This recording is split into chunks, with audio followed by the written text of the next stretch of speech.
ryawe inyikirizo ndagukunda mana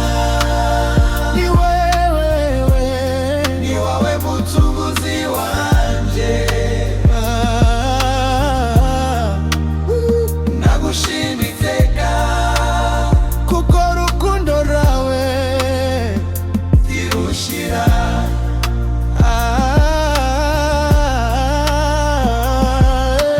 zahora ngusingiza mu gitondo none mugoroba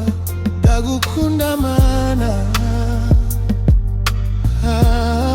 wowe mwami w'iteka ryose igitero cyandu iyo nguye urampagurutsa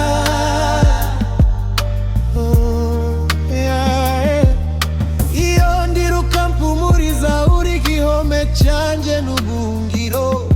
sinzatinya kuko uri kumwe nanjye ikiraro ndawundi umeze nkawe uri wera kandi ukiranuka ibambe ryawe rirandinda nzagukorera iminsi yose inyikirizo